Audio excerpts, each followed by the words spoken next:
બજારથી પણ ટેસ્ટી દાળવડા બનાવવા માટે મેં 1 કપ છોતરાવાળી મગની દાળને ધોઈ અને પાણીમાં પલાળી રાખી છે અને એને 8 કલાક માટે ઢાંકીને મૂકી રાખવાની છે. હવે 1 ટેબલસ્પૂન અડદની દાળને પણ ધોઈને પાણીમાં પલાળી રાખવાની છે. હવે 8 કલાક પછી બંને દાળને જોઈશું તો ફૂલી ગઈ હશે.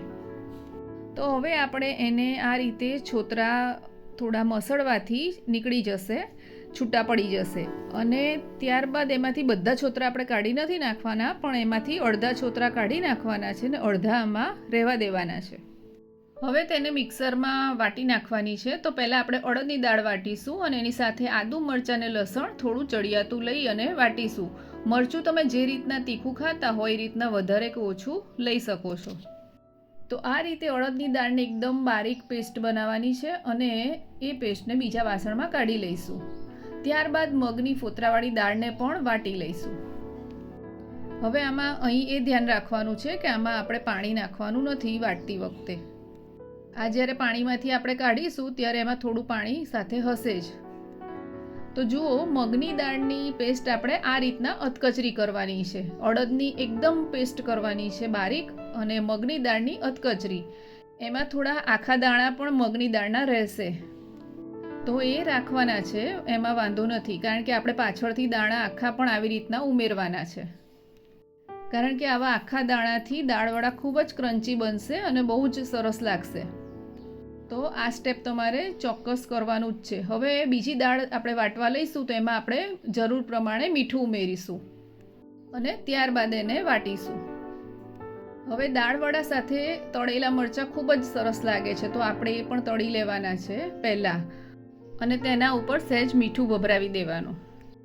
હવે આપણે દાળવડા તળીશું. તો જો દાળવડાનું ખીરું આ રીતનું, બહુ કઠણ પણ નહીં અને બહુ ઢીલું પણ નહીં, એ રીતનું કરવાનું છે. તો એની કન્સિસ્ટન્સી આ રીતની રાખવાની છે. હવે થોડા આ રીતના થોડા હાથમાં લઈ અને તેલ ગરમ થઈ જાય એટલે એમાં આપણે તળી લઈશું. આ રીતના એને મૂકવાના છે અને તળી લેવાના છે. તો તેલમાં મૂકી દઈએ બધા, પછી આપણે એને થોડીક વાર એમને એમ રહેવા દેવાના છે. એક સાઈડ બરાબર થોડું પાકી જાય પછી જ એને આપણે ઉલટાવીશું. નહીંતર જો વહેલું તમે ઉલટાવવાનો પ્રયત્ન કરશો તો એ ભાંગી જશે. તો સહેજ ચડી જાય પછી જ આપણે એને ઉલટાવીશું. તો આ વાતનું ખાસ ધ્યાન રાખવાનું છે. તો જો થોડા હજી ચડ્યા નથી તો મેં થોડી વાર રહીને એને ફેરવ્યા છે. તો આ રીતના ફેરવીને એને ઉપર નીચે કરતા રહેવાનું છે અને એને બરાબર તળી લેવાના છે. ગેસની આંચ આપણે મીડિયમ રાખવાની છે. તો આ રીતે થોડી વારે એને ઉલટાવતા રહી અને બરાબર ચડી જાય ત્યારે એને આપણે બહાર લઈશું. તો જુઓ, હવે આપણા દાળવડા સરસ મજાના તળાઈ ગયા છે. તો હવે એને આપણે બહાર લઈ લઈશું. તો આ રીતે આપણે ઝારામાં થોડીક વાર રહેવા દેવાના છે, જેથી બરાબર બધું તેલ ટપકી જાય, પછી એને આપણે કાઢીશું બહાર. તો આ રીતે આપણે ગરમા ગરમ દાળવડા સાથે લીલા મરચાં તળેલા અને ડુંગળીની આવી લાંબી સ્લાઇસ મીઠું અને લીંબુ નીચોવીને આપી શકીએ છીએ. તો મિત્રો, એકવાર જરૂર ટ્રાય કરજો. ખૂબ જ ટેસ્ટી બને છે અને એકદમ ઇઝી પણ છે.